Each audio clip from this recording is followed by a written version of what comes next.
Hello and welcome to Business Live. In the next 30 minutes, Planting for Food and Jobs generates 50 billion cedis worth of farm produce since inception. We'll hear from the sector minister. In the 5 years of Planting for Food and Jobs, government has spent 2.6 billion Ghana cedis.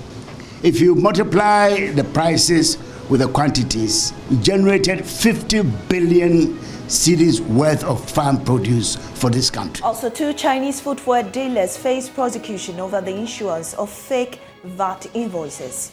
It's a piece of paper with their stamp on it, and that is good enough for them as an invoice or a receipt. This is an infraction on our law. Plus, some forex bureaus could soon lose their licenses if found to be involved in illegal forex transactions that contributed to current pressure on cedi. We'll hear from a director at the Bank of Ghana. Things will be applied. The Bank of Ghana will not hesitate at all in applying sanctions to institutions, and we apply sanctions to institutions that we regulate every now and then. These and more in the next 30 minutes. We'll be right back. To our first story, the Planting for Food and Jobs program has generated 50 billion cedis worth of farm produce since its inception. That's according to the Minister for Food and Agriculture, Dr. Owusu Akoto. Speaking at the launch of the 38th Farmers' Day celebration, Dr. Akoto re-emphasized that the 2.6 billion cedi investment made by the government into the initiative has yielded expected results. Of Food and Agriculture has launched the 38th Farmers' Day celebration. The minister, Dr. Owusu Akoto, said farmers are worth celebrating since they play an important role in the economic development of the country by providing food and export earnings for the nation. According to him, farmers have made good of government's investment in its flagship program, Planting for Food and Jobs. In the 5 years of Planting for Food and Jobs, government has spent 2.6 billion Ghana cedis.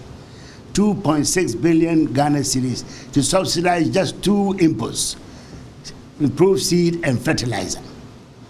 If you convert this at the exchange rates existing at the time, we are talking about something like $450 million US. And what did we get from the farmers out of this? If you multiply the prices with the quantities, this 2.6 billion Ghana cedi investment generated 50 billion cedis worth of farm produce for this country. This year's Farmers' Day celebration will be held in the Eastern region. Regional Minister Seth Kwame Echampon stated that his outfit is honored to host the event as the region is one of the largest producers of staples in the country. We in the Eastern region are strategically positioned to grow, develop, and lead the industrialization agenda. The theme for this year's Farmers' Day celebration, accelerating agricultural development through value addition, has all the essential ingredients in our Eastern Commodity Satellite Market Fair. And our concepts will seriously be adored in this year's event.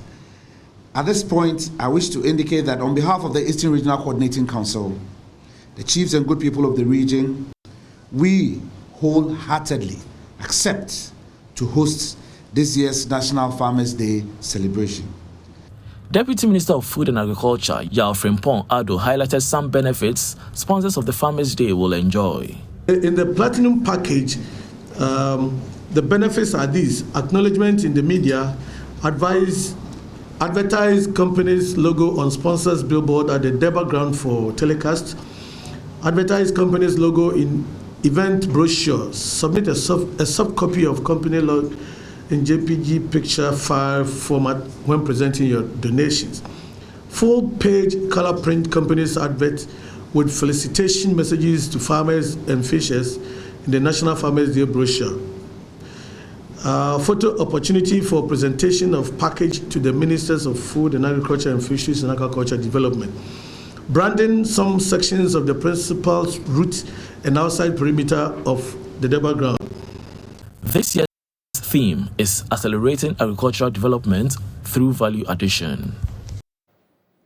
Two Chinese firms dealing in footwear and accessories at the Central Business District of Accra have been handed over to the Regional Criminal Investigations Department, CID, for allegedly issuing fake value-added tax invoice. This followed an exercise by the authority which showed that two wholesale firms named One Thing Trading and Zhengxi Investment Company at the Zongo Lane in Accra were issuing fake invoices. Here's a report. This forms part of an ongoing exercise by the Ghana Revenue Authority to clamp down on businesses and individuals evading tax in the country. The two Chinese stores were operating in the Central Business District with fake invoices and fake receipts for customers. GRA Area Enforcement Manager for the Accra Central, Joseph Annan, has been interacting with Joy Business after the operations. They were able to chance on this taxpayer who is issuing his own invoices. I wouldn't even call it invoice. That is it. It's a piece of paper with their stamp on it. And that is good enough for them as an invoice or a receipt. This is an infraction on our law. And what is going to happen is that we're going to assess them preemptively, and that will be paid immediately. But then we'll ask that a full audit is conducted on them. But they have their own invoice that they are not supposed to use, but they are using.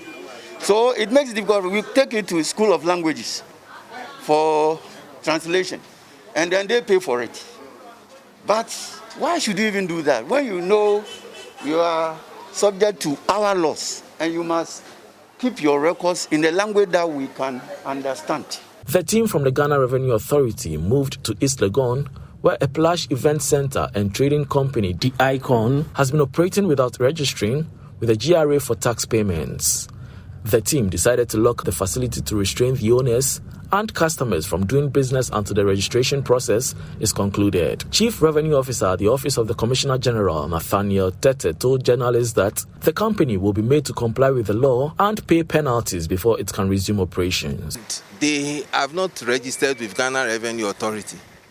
And being an event center and a hospitality business, it is a service they are providing for those who want to use the facility. So they are to register with Ghana Revenue Authority, charge VAT, value-added tax, on the charges they make, and then pay same to GRA at the end of the month. But as they are not registered with Ghana Revenue Authority, they are not charging the VAT. So, and the registration to the ones they've not registered, we have to force them to register. So we did two activities this afternoon. We collected some few documents to see whether we can see what the activity they've done for the year. Then we've locked up some portions of the facility to give them restrictions, to force them to go and register. And when they register, the facility will be open for them. All efforts to get managers or the directors to speak to the media was not successful. The Commissioner General of the Ghana Revenue Authority, Dr. Amishada Owusu-Amoah, has affirmed his outfit's commitment to meeting its 2022 revenue target. According to him, the authority is committed to achieving its domestic revenue target for the year. Dr. Owusu-Amoah has been speaking at the 12th Annual General Meeting of the Ghana Revenue Authority Cooperative Credit Union. Speaking at the 12th Annual General Meeting of the Ghana Revenue Authority Cooperative Credit Union, Dr. Owusu-Amoah said, though revenue projection has been revised downward, the authority is working assiduously towards achieving the old target. He further encouraged taxpayers to be law-abiding and continue to file their returns to help develop the country. In the mid-year, this target was revised to 72. But we as a tax authority is still focusing on the 80.3 billion. And we are making very, very steady progress. And therefore, we want to commit to assure Ghanaians that we are working towards the 80.3 billion and want to encourage every taxpayer to take the opportunity and make sure that they pay their taxes. Even though the times are hard, if you look at various opportunities that you have, you should be able to settle, because we still need the taxes to be able to make the times better. And therefore, we cannot say that because times are hard, we will not pay our taxes. On the benefit of the union, the treasurer for the Ghana Revenue Authority Credit Union, Kwesi Essien, said, besides the interest one earns from saving and investing with the union, participants can access soft loans, mortgages, vehicular loans, and support for small businesses. He further stated that the consolidation of the various arms of the Revenue Collection Agency as one has boosted membership and enrollment and increased assets of the union. In fact, our membership growth beginning now credit union. What helped us in our membership growth was when we integrated our revenue agencies, customs, IRS, and RAG. We gradually introduced the credit union to the various divisions, and we have since expanded across the nation. The benefits are if we become a member of the credit union, because a lot of staff are meant to be mentioned. The benefits are enormous. The credit union has provided loans, mortgages, and vehicular loans.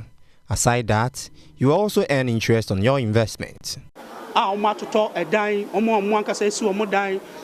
if it comes to vehicle there, and because it's a necessity there, I know it's very common. The 12th annual general meeting of the Ghana Revenue Authority Cooperative Credit Union was held at Nat Hall and was under the theme Building Sustainable Credit Unions to Withstand Disruptions.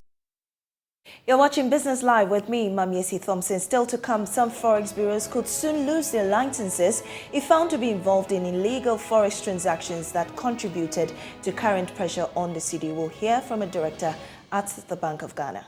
Sanctions will be applied. The Bank of Ghana will not hesitate at all in applying sanctions to institutions. And we apply sanctions to institutions that we regulate every now and then.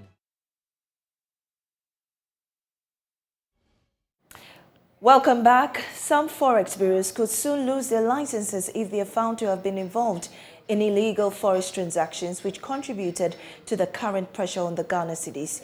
This will, however, be subject to the outcome of the ongoing investigations being undertaken by the Bank of Ghana. Dr. Joseph Franz is Director of Financial Stability at the Bank of Ghana and has been speaking on PM Express Business Edition.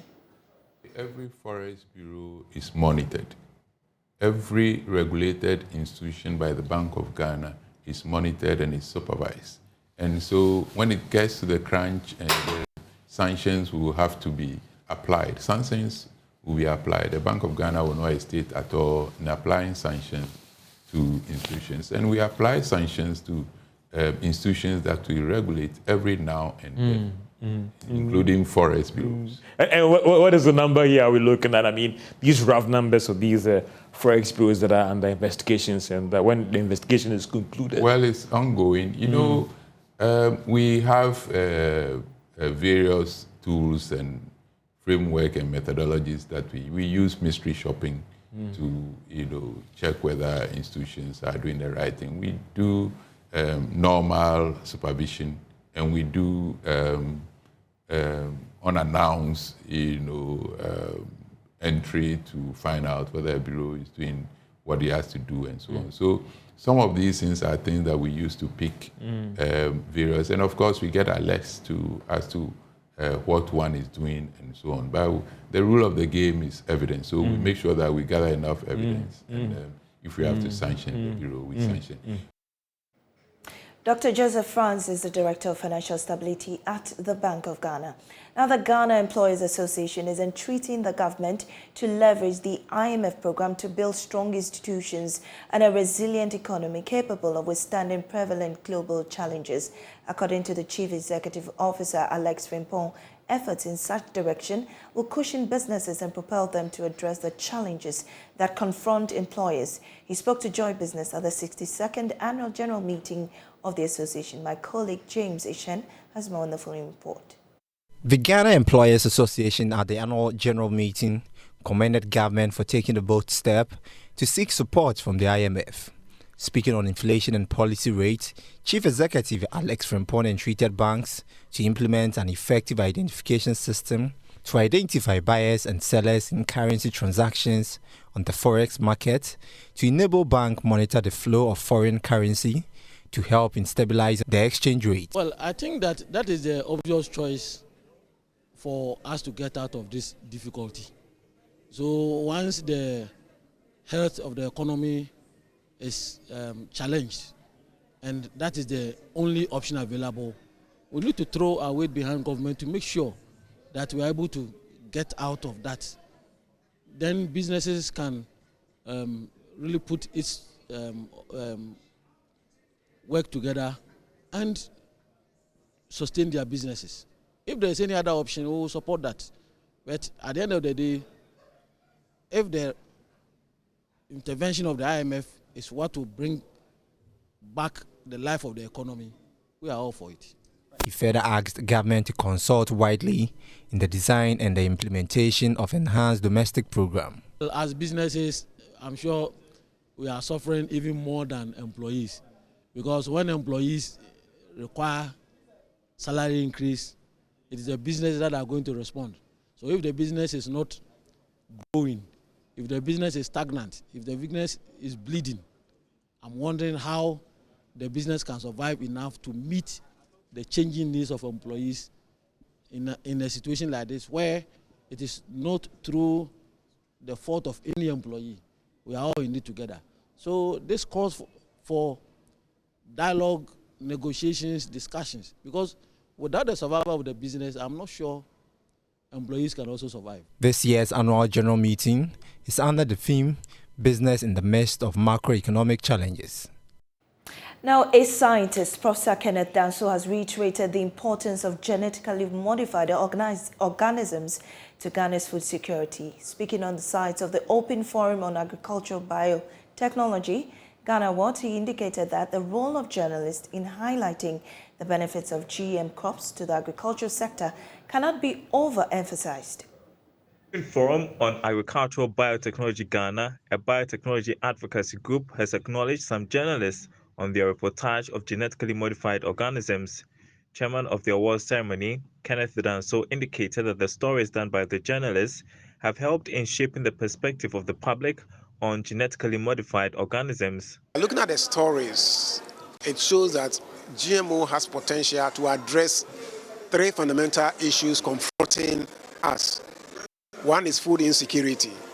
With GMO, when the genes are modified and becomes a genetically modified organism, traits that will enhance the yield of the farmers have been put into the crop, and therefore it increases the yield, ensuring food security. Now, with the yield increase, it's also associated with increase in the farmer's income. The advantage is that it's going to reduce the farmer's cost in farming by reducing the number of times you have to buy the pesticides. So it is for this cause that biotechnology or GMO plants are being advocated for. National Coordinator for Open Forum on Agricultural Biotechnology, Dr. Richard Ampedua-Meao, said he hopes the awards would motivate more journalists to help disseminate information about genetically modified organisms. The articles this year were highly competitive, as the chairman said, and it was at a point very difficult to decide who should win in a particular category, because the marks were so close to the extent that we had to, for the first time, we had decimal points or fractions to be able to distinguish between one and the other. So it was keen. The unfortunate thing is that most of our awardees are from the south. We thought that our colleagues also in the north would have written similar articles for entries, but we didn't. But we're hoping that next year onwards we'll have good articles from the north as well. Here are some awardees expressing the excitement. I presented 3 stories, and the one that I think won me the award has to do with putting the hopes of farmers on shelves, if I have my headings correct. That is what won me the award. I'm so happy that at least our efforts are being recognized. It's exciting that at the end of the day, all your hard work is seen and then it is rewarded. It's an uncovered area. It's an area that a lot of people are not moving towards, and there's a lot of things that people need to know about the genetics, and so it's one interesting area that I would really want to venture into. Stopping more of the gender and venturing into sciences and the agriculture. Now, Daikin Ghana, an air-conditioned distribution firm, is calling for more investment in the electronic industry. According to Chairman and President for Daikin Middle East and Africa, Masaki Miyataki, more engagement is needed within the sector to support the economy. Speaking at the launch of one of its new products, he said the company was bent on creating more employment.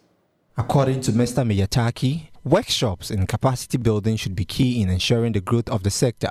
He maintained that Daikin Air Conditioning will continue to ensure customer satisfaction through efficient after-sales service. Of course, we would like to introduce our latest product. So the high efficiency, the very high quality product. But our task is that not only producing, introducing products.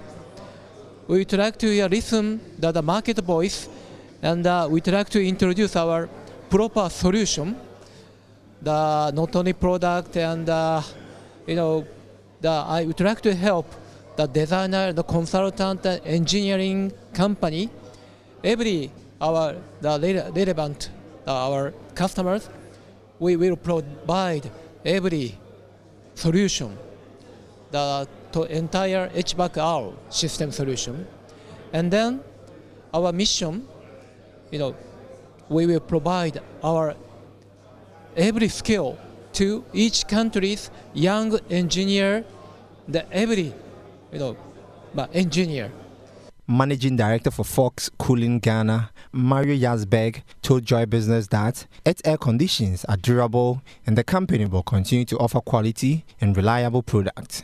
The best benefit that we have is our homeland, Ghana. Efficiency, power saving, and energy efficiency. The environment is our main worry because we all live in the same area. If we don't live in a clean environment and we don't save energy, there is no dead end. It's for the future of our children and the future of our country, Ghana. There is always a challenge to improve. Actually, for the meantime, before we used to have R22. Now we have R32. So we are always, as Daikin manufacturer, improving and working and trying to find the best solution for the future. Well, that's it for this edition of Business Live. I am Amisi Thompson. Thanks for your company.